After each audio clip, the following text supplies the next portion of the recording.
Hello everyone, welcome my YouTube channel. दोस्तों, इस lecture series में हम डिस्कस कर रहे हैं UP triple S C BPO यानी कि ग्राम पंचायत अधिकारी एग्जाम के लिए 3000 प्लस इंपॉर्टेंट क्वेश्चन की सीरीज को। आपको बता दूं, अगर आप लोग बीपीओ यानी कि ग्राम पंचायत अधिकारी एग्जाम को देने जा रहे हैं तो ये लेक्चर सीरीज आपके लिए बहुत ज़्यादा इंपॉर्टेंट साबित होने वाली है। तो आज हम इसका डिस्कस करेंगे प्रैक्टिस सेट नंबर 3।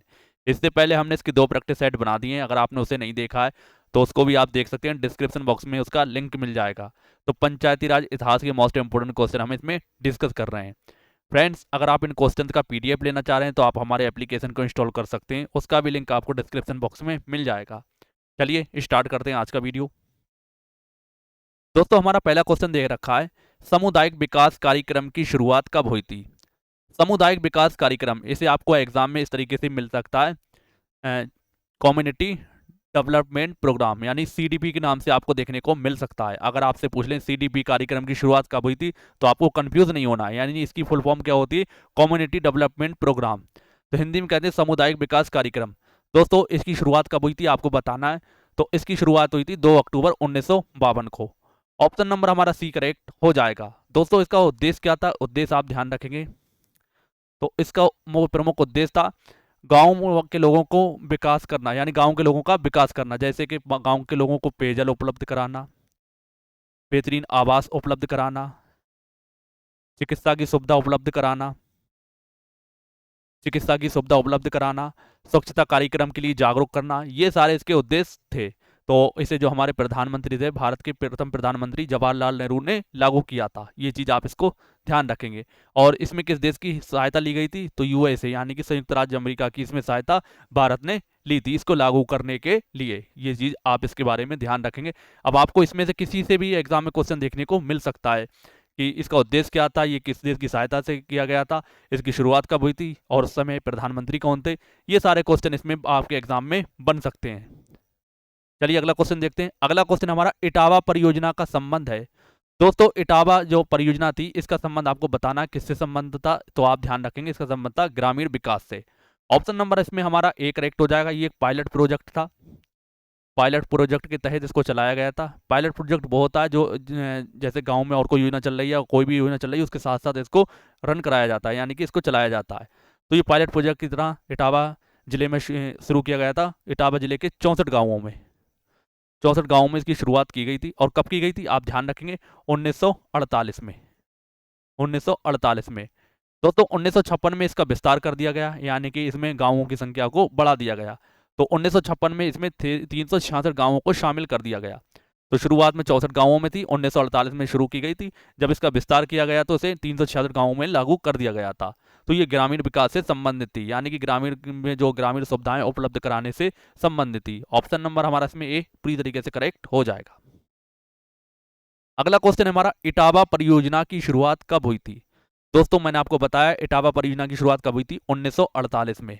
ये चीज आप ध्यान रखेंगे। शुरुआत में 64 गांवों के लिए इसको शुरू किया गया था, यानी 64 गांवों में इसको शुरू किया गया था। 1956 में इसका विस्तार किया गया और फिर से 366 गांवों में स्टार्ट किया गया। तो ये चीज इसके बारे में आप ध्यान रखेंगे। ऑप्शन नंबर इसमें हमारा डी करेक्ट हो जाएगा। अगला क्वेश्चन हमारा, सामुदायिक विकास कार्यक्रम को सर्वप्रथम कितने विकास खंडों में लागू किया गया था। तो जैसा कि आपको मैंने बताया, अभी आपको क्वेश्चन भी कराया था, 2 अक्टूबर 1952 को सामुदायिक विकास कार्यक्रम यानी कि कम्युनिटी डेवलपमेंट प्रोग्राम की शुरुआत की गई थी। हमारे प्रधानमंत्री थे प्रथम प्रधानमंत्री जवाहरलाल नेहरू जी ने इसकी शुरुआत की थी और यूएसए की सहायता से इसको लागू किया था। और इसका जो मुख्य उद्देश्य था गांव में विकास करना, यानी पेयजल है, आवास है, चिकित्सा है, इन सारी सुविधाओं को उपलब्ध कराना। तो शुरुआत में जो इसे शुरू किया गया था तो कितने विकास खंडों में इसको लागू किया गया था, ये आप इसके बारे में ध्यान रखेंगे। दोस्तों, इसको 55 विकास खंडों में शुरू किया गया था। तो पैसे की कमी होने की वजह से इसको 55 गांवों में ही 55 विकास खंडों में ही लागू किया गया था। तो इसमें ऑप्शन नंबर हमारा बी पूरी तरीके से करेक्ट हो जाएगा। तो आप इसके बारे में ध्यान रखेंगे। अगला क्वेश्चन हमारा, सामुदायिक विकास कार्यक्रम को सफल बनाने के लिए भारत ने किस देश के साथ समझौता किया था। अब आप देख सकते हैं इस तरह से आपको क्वेश्चन देखने को मिल सकता है। अगर आपको यहाँ मिल जाए, चाहे कम्युनिटी डेवलपमेंट सीडीपी, यानी सीडीपी को सफल बनाने का, अब आपको कंफ्यूज नहीं होना है, समझ लेना कि किसकी बात करी जा रही है, सामुदायिक विकास कार्यक्रम की। शुरुआत कब हुई थी? 2 अक्टूबर 1952 को। ग्रामीण में सुविधाएं, ग्रामीण विकास की सुविधाओं को उपलब्ध कराना। तो इसकी किसकी सहायता ली गई थी? यूएसए की, यानी कि अमेरिका की इसमें सहायता ली गई थी। तो इसमें ऑप्शन नंबर हमारा बी पूरी तरीके से करेक्ट हो जाएगा। दोस्तों मैं आपको क्वेश्चन कराऊंगा, उससे पहले आपको एक इंपॉर्टेंट बात बता दूं। हम अपने एप्लीकेशन पर हर संडे को बीपीओ एग्जाम के लिए एक टेस्ट, लाइव टेस्ट ऑर्गेनाइज करते हैं। तो आप लोगों से मेरी छोटी सी रिक्वेस्ट है, अगर आप अपनी तैयारी को चेक करना चाह रहे हैं तो बिल्कुल टेस्ट मैंने फ्री रखा है और अपने आप ही बनाया, एक एक क्वेश्चन को अपने आप ही सेट किया है। जैसे कि आपको पता है आपके एग्जाम में 3 सेक्शन होने वाले हैं। सबसे पहला आपका जो ग्रामीण इतिहास है, ग्रामीण या पंचायती राज कह सकते हैं, दूसरा यूपी जीके है और तीसरा कंप्यूटर है। तो आपको पैटर्न मालूम है, इसके 65 क्वेश्चन आना है, यूपी जीके से 20 क्वेश्चन आना है, 15 क्वेश्चन कंप्यूटर से आना है। तो ये पैटर्न आपका एग्जाम में रहने वाला है। तो इसी पैटर्न पर आधारित हमने लाइव टेस्ट स्टार्ट किया है। ये आपको हर संडे को 9 बजे फ्री में आप दे सकते हैं और अपनी रैंक को चेक कर सकते हैं। इस बार वर्ल्ड कप था, बहुत कम लोग दे पाए, तो आप उससे मेरी रिक्वेस्ट है, जितने ज़्यादा लोगों से आप दिलवा सकते हैं इसको, टेस्ट को दिलवाएं। कोई भी चार्ज नहीं है, इससे क्या होगा, आपकी तैयारी चेक हो जाएगी और आपको पता भी लग पाएगा कि आपकी रैंक कितनी आ पा रही है और आपको कोई कमी। बहुत सारे लोग ये सोचते होंगे मेरा सिलेबस कंप्लीट नहीं हुआ है, तो जिनका सिलेबस नहीं भी कंप्लीट हुआ है वो भी दें, ताकि उन्हें पता तो लगे कि जो उन्होंने कंप्लीट कर रखा है तो उसके क्वेश्चन को कर पा रहे हैं नहीं कर पा रहे हैं। क्योंकि हर क्वेश्चन पर मैंने अपने हिसाब से बहुत अच्छी तरीके से सेट किया है, जो आपको भी इस तरह का फील आएगा जिस तरह के आपके एग्जाम में क्वेश्चन देखने को मिलते हैं। तो इसलिए सभी लोग इस टेस्ट को अटेम्प्ट करेंगे और ज़्यादा से ज़्यादा लोगों को इस टेस्ट को देने के लिए बोलेंगे। कोई भी इसके लिए आपको चार्ज नहीं देना है। 9 बजे ये लाइव हो जाएगा संडे को, सॉरी 9 बजे सुबह में ये लाइव हो जाएगा 9 AM पर, और इसका रिजल्ट 9 PM पर, यानी कि 12 घंटे बाद आपका इसका रिजल्ट यूट्यूब पर ऑर्गेनाइज किया जाएगा। यानी कि फर्स्ट 5 लोगों का नाम हम अपने चैनल पर लेंगे, जो जो फर्स्ट सेकंड थर्ड और फोर्थ और फिफ्थ पोजीशन आएंगे, उनका नाम बताएंगे, कितने मार्क्स उन्होंने हासिल किए। तो इस वजह से क्या होगा, उन्हें मोटिवेशन मिलेगा और अपनी तैयारी को और अच्छे से कर पाएंगे। तो बस छोटी सी रिक्वेस्ट है, सभी लोग इसमें शामिल हों, इसमें आपका ही बेनिफिट है और आप ऐप डाउनलोड कर सकते हैं। अगला क्वेश्चन हमारा, सामुदायिक विकास कार्यक्रम के अंतर्गत निम्न में से कौन सा विषय शामिल नहीं है? तो चिकित्सा की सुविधा उपलब्ध कराना थी, बिल्कुल सही थी। स्वच्छता भी कराना था, रोजगार भी देना था, लेकिन डिजिटलीकरण की कोई बात नहीं कही गई थी। डिजिटलीकरण 21वीं सदी में शुरू किया गया है, तो ये चीज़ आप ध्यान रखेंगे, ये इससे संबंधित नहीं है। तो आप ध्यान रखेंगे, ऑप्शन नंबर इसमें हमारा पूरी तरीके से डी करेक्ट हो जाएगा। अगला क्वेश्चन हमारा, सामुदायिक विकास कार्यक्रम का क्रियान्वयन किस मंत्रालय के अधीन किया जाता था? दोस्तों ये ऐसा क्वेश्चन है, अगर आप तुक्का भी मारेंगे तो गलत मारेंगे, क्योंकि ग्रामीण में जो सामुदायिक विकास कार्यक्रम था उसमें पेयजल की सुविधा भी उपलब्ध कराई जा रही थी, स्वच्छता की भी बात कही जा रही थी, सड़क की भी सुविधाएं उपलब्ध कराई जा रही थी। लेकिन अगर आप तुक्का मारेंगे तो उसमें या तो बी मारेंगे या सी मारेंगे, लेकिन जिसका सही आंसर है तो कृषि ग्रामीण विकास मंत्रालय के अधीन ये क्रियान्वयन किया जाता था। तो ये इसको बारे में आप ध्यान रखेंगे। ऑप्शन नंबर हमारा इसमें कौन सा, ए करेक्ट हो जाएगा। और शुरुआत में जो इसका क्रियान्वयन किसके द्वारा किया जाता था, तो योजना मंत्रालय के, किसके द्वारा किया जाता था क्रियान्वयन? योजना मंत्रालय के अधीन। तो ये भी आप ध्यान रखें। तो आपसे ये पूछ सकते हैं, प्रारंभिक में सामुदायिक विकास कार्यक्रम किस मंत्रालय के अधीन आता था? तो योजना मंत्रालय के। तो ये आपसे एग्जाम में क्वेश्चन बन सकता है। अगला क्वेश्चन हमारा, सामुदायिक विकास कार्यक्रम का संगठन कितने स्तर पर लागू किया गया था? दोस्तों सामुदायिक विकास कार्यक्रम 2 अक्टूबर 1952 को लागू किया गया था, और ये कितने स्तर पर लागू किया गया था? 5 स्तर पर। इसके कौन कौन से स्तर थे, इसको आप ध्यान रख सकते हैं, एग्जाम में आपसे पूछ सकते हैं। सबसे पहला इसका इसका स्तर था, केंद्र स्तर पर इसको लागू किया गया था। उसके बाद राज्य स्तर पर इसको लागू किया गया। उसके बाद जिला स्तर पर। उसके बाद आपका मंडल स्तर, मंडल खंड खंड स्तर पर, खंड विकास स्तर पर। उसके बाद ग्राम स्तर पर। ये इसके कुल 5 स्तर पर इसको लागू किया गया था। ये चीज़ आप इसके बारे में ध्यान रखेंगे। और कुल 55 विकास खंडों में इसको लागू किया गया था शुरुआत में, ये भी आप ध्यान रखें। और किसकी सहायता ली गई थी? यूएसए यानी अमेरिका की सहायता ली गई थी। और क्यों, कौन हमारे प्रधानमंत्री थे? जवाहरलाल नेहरू उस टाइम प्रधानमंत्री थे। ये भी आप इसके ध्यान रखेंगे। गांधी जयंती पर इसको लागू किया गया था 2 अक्टूबर 1952 को, इसमें ये लागू किया गया था। ग्रामीण को लोगों का विकास करने के लिए इसको लागू किया गया था। तो इसके बारे में ये सारे पॉइंट्स आप ध्यान रखेंगे, किसी से भी एग्जाम में क्वेश्चन आपके बन सकता है। अगला क्वेश्चन हमारा, राष्ट्रीय विस्तार सेवा कार्यक्रम की शुरुआत किस वर्ष की गई थी? तो जैसा कि आप सबको पता है 2 अक्टूबर 1952 को कम्युनिटी डेवलपमेंट प्रोग्राम, यानी कि जो आपका है कम्युनिटी डेवलपमेंट प्रोग्राम, सामुदायिक विकास कार्यक्रम, ये 2 अक्टूबर 1952 को लागू किया गया था। दोस्तों पैसे की वजह कम होने से, यानी धन की कम हमारे पास होने की वजह से ये हम पूरी देश में लागू नहीं कर पाए। इसी का विस्तार करने के लिए हमने क्या किया, राष्ट्रीय विस्तार सेवा कार्यक्रम की शुरुआत की थी। तो ये चीज़ आप ध्यान रखेंगे। राष्ट्रीय विस्तार सेवा कार्यक्रम की शुरुआत कब की गई थी? 1953 में। ऑप्शन नंबर हमारा इसमें बी पूरी तरीके से करेक्ट हो जाएगा। तो ये चीज़ आप इसके बारे में ध्यान रखेंगे। अगला क्वेश्चन हमारा, सामुदायिक विकास कार्यक्रम तथा राष्ट्रीय विस्तार सेवा की समीक्षा करने हेतु किस समिति का गठन किया गया? तो सबसे पहले सामुदायिक विकास कार्यक्रम यानी कि कम्युनिटी डेवलपमेंट प्रोग्राम 1952 में शुरू किया गया। फिर राष्ट्रीय विस्तार सेवा की शुरुआत 1953 में की गई। तो इसकी समीक्षा करने के लिए एक समिति का गठन किया गया। उस समिति का नाम था बलवंत राय मेहता समिति। इसका गठन कब किया गया? 1957 में।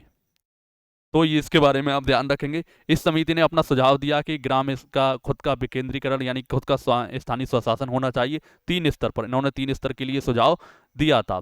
अब 3 स्तर पर इन्होंने लोकतांत्रिक विकेंद्रीकरण की बात की थी, यानी कि लोगों द्वारा खुद का शासन होना चाहिए।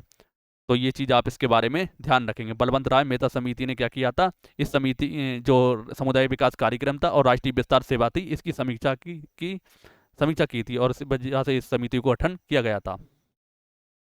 अगला क्वेश्चन हमारा, बलवंत राय मेहता समिति की रिपोर्ट कब प्रस्तुत की गई थी? दोस्तों बलवंत राय मेहता समिति की जो रिपोर्ट थी कब प्रेजेंट की गई थी? तो ये चीज़ आप ध्यान रखेंगे 1957 में। ऑप्शन नंबर हमारा इसमें बी करेक्ट हो जाएगा।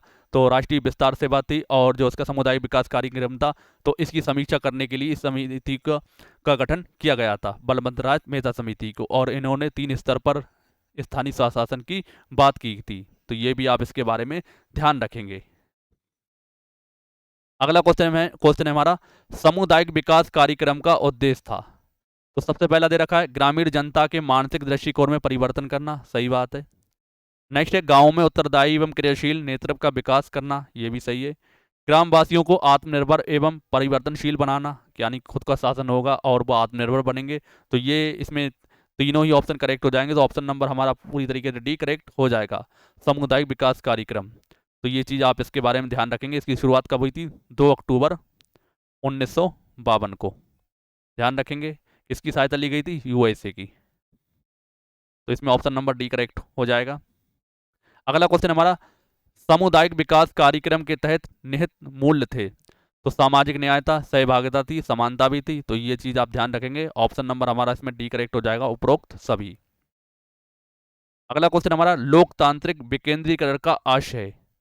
दोस्तों लोकतांत्रिक विकेंद्रीकरण से मतलब क्या होता है? स्थानीय लोगों की सरकार, यानी स्थानीय लोगों अपने द्वारा अपना शासन किया जाता है और अपने आप में से एक नेता चुन लिया जाता है। तो ये चीज़ आप ध्यान रखेंगे। इसमें ऑप्शन नंबर सी करेक्ट हो जाएगा, स्थानीय सरकार। अगला क्वेश्चन हमारा, निम्नलिखित में से कौन पंचायती राज से संबंधित नहीं है? बलवंत राय मेहता समिति है, अशोक मेहता समिति भी है, एमएल सिंघवी समिति भी है, लेकिन रघुराम रंजन समिति नहीं है। ये चीज़ आप इसके बारे में ध्यान रखेंगे। बलवंत राय मेहता समिति का गठन 1957 में किया गया था। अशोक मेहता समिति का गठन 1977 में किया गया था। एमएल सिंघवी समिति का गठन 1986 में किया गया था। सबने अलग अलग बात कही थी, जैसे कि बलवंत राय मेहता समिति ने 3 स्तर पर स्थानीय स्वशासन की बात कही थी। अशोक मेहता समिति ने 2 स्तर पर की थी, 2 स्तर होना चाहिए। और जो 1986 में एमएल सिंघवी समिति थी, इसने क्या कहा था? पंचायती राजों का संविधान में शामिल किया जाना चाहिए। तो ये चीज़ आप ध्यान रखेंगे। बात करें रघुराम राजन समिति के बारे में, तो इनके बारे में आप ध्यान रख सकते हैं। तो इन्होंने ये किस लिए बनी थी? तो वित्तीय सुधार करने के लिए समिति का गठन किया गया था। वित्तीय क्षेत्र में सुधार करने के लिए समिति का गठन किया गया था। क्या नाम था? रघुराम रंजन समिति। ऑप्शन नंबर सी करेक्ट हो जाएगा। अगला क्वेश्चन हमारा, अक्टूबर 1959 में पंचायती राज भारत में सर्वप्रथम आरंभ किया गया। दोस्तों इजी क्वेश्चन है, हर किसी को पता होगा। तो 2 अक्टूबर, आप ध्यान रखें, गांधी जयंती के मौके पर 2 अक्टूबर 1959 में सर्वप्रथम राजस्थान के नागौर जिले में इसको शुरू किया गया था। किसने शुरू किया गया था? जवाहरलाल नेहरू ने, जो पहले भारत के प्रधानमंत्री थे, जवाहरलाल नेहरू। तो इसमें ऑप्शन नंबर हमारा ए पूरी तरीके से करेक्ट हो जाएगा। तो आप इसको ध्यान रखेंगे। अगला क्वेश्चन हमारा, ग्राम पंचायत के संदर्भ में कौन सा कथन असत्य है? तो पहला दे रखा है, पंचायती राज संस्था की सबसे छोटी इकाई ग्राम पंचायत होती है। तो ये चीज़ आप इसके बारे में ध्यान रखेंगे। आगे दे रखा है 21 वर्ष की आयु आयु का आयु का गांव का प्रत्येक नागरिक ग्राम सभा तथा ग्राम सभा का सदस्य माना जाता है। आगे दे रखा है ग्राम पंचायतें ग्रामीण स्तर पर विकास संबंधी कार्यक्रम निर्धारित करती हैं। ये भी सही है। ग्राम पंचायत की अवधि 5 वर्ष की होती है, सही बात है। इन्हें 5 वर्ष से पूर्व भी विघटित किया जा सकता है। तो इसमें गलत कौन सा है? गलत है ऑप्शन नंबर बी। दोस्तों ग्राम सभा क्या होती है? ग्राम सभा, ग्राम सभा का सदस्य कौन होते हैं?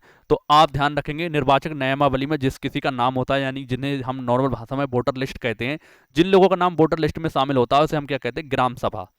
तो ग्राम सभा के सदस्य कौन होते हैं? जिनका वोटर लिस्ट में नाम है। और ये आपको पता ही होगा, आपका वोट होगा तो अगर आपकी आयु 18 वर्ष से ज़्यादा हो जाएगी तो आपका नाम इस लिस्ट में शामिल हो जाएगा निर्वाचक नामावली में। तो यही इसके बारे में आपको ध्यान रखना है कि 21 वर्ष की आयु का गांव का प्रत्येक नागरिक ग्राम सभा का सदस्य माना जाता है। तो इसमें अगर 18 वर्ष होता तो ये बिल्कुल सही हो जाता। तो यही क्या हो जाएगा? इसमें गलत हो जाएगा। ऑप्शन नंबर इसमें हमारा बी पूरी तरीके से करेक्ट हो जाएगा। अगला क्वेश्चन हमारा, प्रायः स्थानीय सरकार अपने अधिकार एवं शक्तियां कहां से प्राप्त करती है? जो स्थानीय सरकार होती हैं तो ये राज्य सरकार से प्राप्त करती हैं, बिल्कुल सही है। केंद्र सरकार से मतलब नहीं होता है। केंद्र या राज्य सरकार कानून के द्वारा नहीं, संविधान के द्वारा, बिल्कुल सही है। संविधान से इसका जो 73वें संविधान संशोधन हुआ था इसके तहत इसको ग्राम पंचायतों को भाग 13 में जोड़ लिया गया है और 243 से लेकर 243 ओ तक इसके आपको विषय देखने को मिल जाएंगे। तो ये चीज़ आप इसके बारे में ध्यान रखेंगे। तो ऑप्शन नंबर इसमें हमारा डी करेक्ट हो जाएगा, पहला और चौथा। तो आप इसको ध्यान रखेंगे।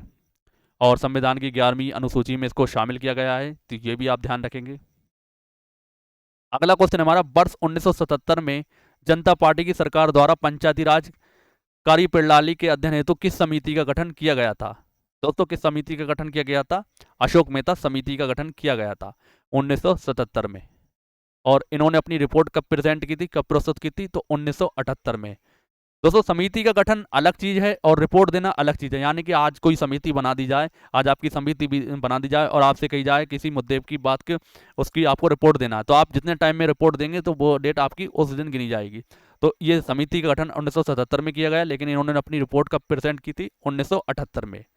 तो इन्होंने 2 स्तर की बात की थी कि जो स्थानीय शासन है 2 स्तर पर होना चाहिए। पहला स्तर उन्होंने बताया था जिला स्तर पर होना चाहिए, जिला परिषद होना चाहिए जिला स्तर पर। उसके बाद इन्होंने दूसरा स्तर बताया मंडल पंचायत। मंडल पंचायत इन्होंने ग्राम की कोई बात नहीं की थी। मंडल पंचायत भी इन्होंने बताया था कि बहुत सारे ग्राम मिलकर मंडल पंचायत का निर्माण करेंगे। तो ये चीज आप इसके बारे में ध्यान रखेंगे। अगला क्वेश्चन हमारा, जिले को विकेंद्रीकरण की धुरी बनाने का सुझाव किस समिति ने द्वारा दिया गया था? तो ये किसने दिया था? अशोक मेहता समिति ने। ऑप्शन नंबर हमारा इसमें बी करेक्ट हो जाएगा। तो इन्होंने 2 तरह की बात कही थी, एक तो जिला परिषद 2 स्तर पर, एक जिला परिषद और दूसरा क्या था? जिला परिषद और दूसरा था मंडल पंचायत। क्या था? मंडल पंचायत। तो ये इसके बारे में आप ध्यान रखेंगे, मंडल पंचायत। ऑप्शन नंबर हमारा इसमें बी पूरी तरीके से करेक्ट हो जाएगा। अगला क्वेश्चन हमारा, मंडल पंचायत के गठन का सुझाव किस समिति द्वारा दिया गया था? तो किसने दिया था? अशोक मेहता समिति ने। अशोक मेहता समिति का गठन कब हुआ था? 1977 में। अपनी रिपोर्ट कब दी थी? 1978 में। और 2 स्तर की इन्होंने बात की थी। जो मंडल पंचायत थी, आप ध्यान रखेंगे, मंडल पंचायत दूसरा स्तर हुआ करता था। तो ये बहुत सारे गाँव से, मतलब इसमें बहुत सारे गांव शामिल होते थे, बहुत सारे ग्राम शामिल होते थे, ग्राम हुआ करते थे। कह सकते हैं लगभग 15,000 से लेकर 20,000 लोगों तक का एक मंडल पंचायत होता था। ये आप इसके बारे में ध्यान रखें। मतलब इसकी बात कही, हुआ या नहीं हुआ ये चीज़ अलग चीज़ है, और बहुत सारे राज्यों ने इसको अपनाया भी था। तो आप ये भी ध्यान रखेंगे कौन से राज्य हैं, उस तरह के आपको ध्यान रखना। क्वेश्चन अगर आएगा तो हम दिखा देंगे। अगला क्वेश्चन हमारा, निम्नलिखित में से कौन सी पंचायती राज पर अशोक मेहता समिति की अनुशंसा नहीं थी? तो पंचायती राज मामलों में राजनीतिक दलों की खुली भागीदारी, बिल्कुल सही है, इन्होंने ये बात कही थी। और इसका गठन 1977 में किया गया था, ये भी आप ध्यान रखेंगे। त्रिस्तरीय व्यवस्था का निर्माण, बिल्कुल गलत है, इन्होंने 2 स्तर की बात करी थी। त्रिस्तरीय किसने की थी? बलवंत राय मेहता समिति ने। अनुसूचित जाति अनुसूचित जनजातियों के लिए स्थानों का आरक्षण था, बिल्कुल सही है। पंचायती राज संस्था का करोपण की अनिवार्य शक्तियां थी, ये भी सही है। तो ये इसमें ऑप्शन नंबर बी हमारा करेक्ट हो जाएगा, क्योंकि आपसे पूछा गया कौन सी अनुशंसा नहीं थी। तो ये किससे संबंधित थी? बलवंत राय मेहता समिति से। और ये कौन सी? अशोक मेहता समिति। ये 2 स्तर पर थी। अगला क्वेश्चन है भारत में राष्ट्रीय पंचायत दिवस कब मनाया जाता है? दोस्तों 24 अप्रैल, आपको ध्यान रखना है, 24 अप्रैल 1993 को। 1993 को क्या हुआ? 73वें संविधान संशोधन को संविधान में जोड़ लिया गया। संविधान में संशोधन में करके जोड़ लिया गया। और इसमें क्या क्या? ग्राम पंचायतों को जोड़ा गया। तो 11वीं अनुसूची जोड़ी गई। और उसके अलावा जो 243 में इसके जो पंचायत राज के विषय दे रखे हैं उसको बात कही गई। तो इसी दिन क्या मनाया गया? राष्ट्रीय पंचायत दिवस। तो ये ध्यान रखेंगे, 24 अप्रैल को क्या मनाते हैं? भारत में राष्ट्रीय पंचायत दिवस। तो इसमें ऑप्शन नंबर हमारा सी पूरी तरीके से करेक्ट हो जाएगा। अगला क्वेश्चन हमारा, स्थानीय स्वशासन की सर्वोत्तम व्याख्या ये की जा सकती है कि ये एक प्रयोग है। दोस्तों ये किस चीज का प्रयोग है आपको बताना है। तो ये लोकतांत्रिक विकेंद्रीकरण का प्रयोग है। ऑप्शन नंबर हमारा इसमें बी पूरी तरीके से करेक्ट हो जाएगा। और सबसे पहले 2 अक्टूबर 1959 को सर्वप्रथम राजस्थान के नागौर जिलों में इसको लागू किया गया था। ये भी आप इसके बारे में ध्यान रखेंगे। ऑप्शन नंबर हमारा इसमें बी करेक्ट हो जाएगा। अगला क्वेश्चन है हमारा, पूरे प्रदेश में पंचायत व्यवस्था लागू करने वाला राज्य कौन था? बहुत सारे लोग इसका आंसर क्या करेंगे? राजस्थान, जो कि पूरी तरीके से गलत हो जाएगा। दोस्तों इस चीज में फर्क है, जैसे कि जो 2 अक्टूबर 1959 को सर्वप्रथम जो गांव पंचायती राज लागू किया गया तो कहाँ लागू किया गया था? राजस्थान के नागौर जिले में। लेकिन एकमात्र नागौर जिले में ही लागू किया गया था, ना कि पूरे राजस्थान में। लेकिन जब 1959 में ही आंध्र प्रदेश में किया गया तो पूरे आंध्र प्रदेश में किया गया था। तो आपसे पूछा गया है पूरे प्रदेश में पहली बार कहाँ लागू किया गया था? तो आंध्र प्रदेश के अंदर। तो ऐसे क्वेश्चन में आपको कंफ्यूज नहीं होना है, ध्यान रखना है आपसे पूछा क्या गया है। ऑप्शन बी करेक्ट हो जाएगा। अगला क्वेश्चन हमारा, अशोक मेहता समिति की रिपोर्ट कब प्रस्तुत की गई थी? अब बहुत सारे लोग इसमें कंफ्यूज हो जाएंगे। तो ये चीज़ आपको मैं बता चुका हूँ, 1977 में इस समिति का गठन किया गया और उन्होंने अपनी जो रिपोर्ट कब दी थी? 1978 में। तो इसमें ऑप्शन नंबर हमारा ए पूरी तरीके से करेक्ट हो जाएगा। आप ध्यान रखेंगे इन्होंने 2 स्तर की बात की थी, 2 स्तर पर स्थानीय शासन होना चाहिए, ये आप ध्यान रखेंगे। ऑप्शन नंबर हमारा इसमें ए करेक्ट हो जाएगा। अगला क्वेश्चन हमारा, किस समिति द्वारा पंचायतों के कार्य में राजनीतिक दलों के खुलकर भाग लेने का समर्थन किया गया? तो ये बात की थी अशोक मेहता समिति ने। ऑप्शन नंबर हमारा इसमें बी पूरी तरीके से करेक्ट हो जाएगा। 1977 में ये समिति का गठन किया गया और 1978 में इसने क्या किया था? अपनी रिपोर्ट प्रस्तुत की थी। 2 स्तर के लिए स्थानीय शासन की बात की थी। दोस्तों इतनी बार मैं आपको इसलिए बता रहा हूं ताकि आपको ये हमेशा के लिए याद हो जाए और अगर आपके एग्जाम में क्वेश्चन आए, फिलहाल ये क्वेश्चन आप गलत करके नहीं आएंगे। अगला क्वेश्चन हमारा, निम्नलिखित में से किस राज्य में अशोक मेहता समिति के मॉडल को लागू किया गया था? तो मैंने आपको बताया अशोक मेहता समिति 2 स्तर की बात की थी।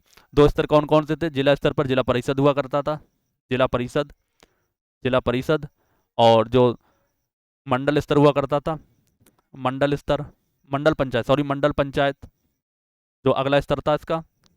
तो फर्स्ट लेवल और सेकंड लेवल तो ये थे जिला परिषद और मंडल पंचायत। तो ये कर्नाटक ने भी लागू किया, पश्चिम बंगाल ने भी, आंध्र प्रदेश ने, तीनों ही राज्यों ने इसके क्या किया? इस समिति के मॉडल को लागू कर लिया था। तो इसमें ऑप्शन नंबर हमारा डी पूरी तरीके से करेक्ट हो जाएगा। अगला क्वेश्चन हमारा, सामुदायिक विकास कार्यक्रम 1952 के संदर्भ में असत्य कथन है।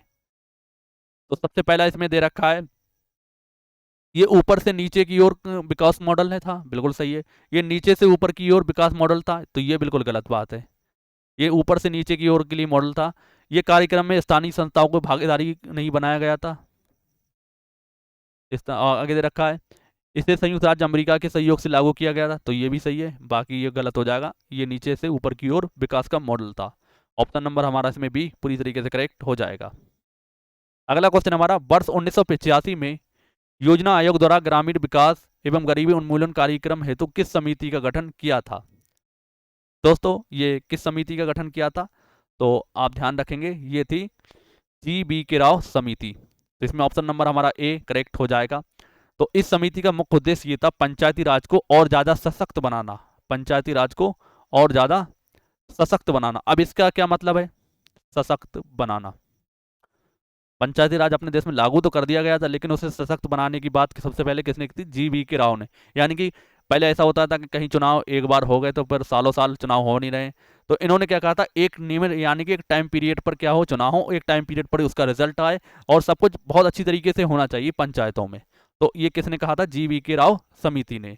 तो आप ध्यान इसके बारे में रखेंगे। तो ऑप्शन नंबर इसमें हमारा ए करेक्ट हो जाएगा। ये समिति कब बनी थी, 1985 में। तो ये डेट भी आप इसके बारे में ध्यान रखेंगे।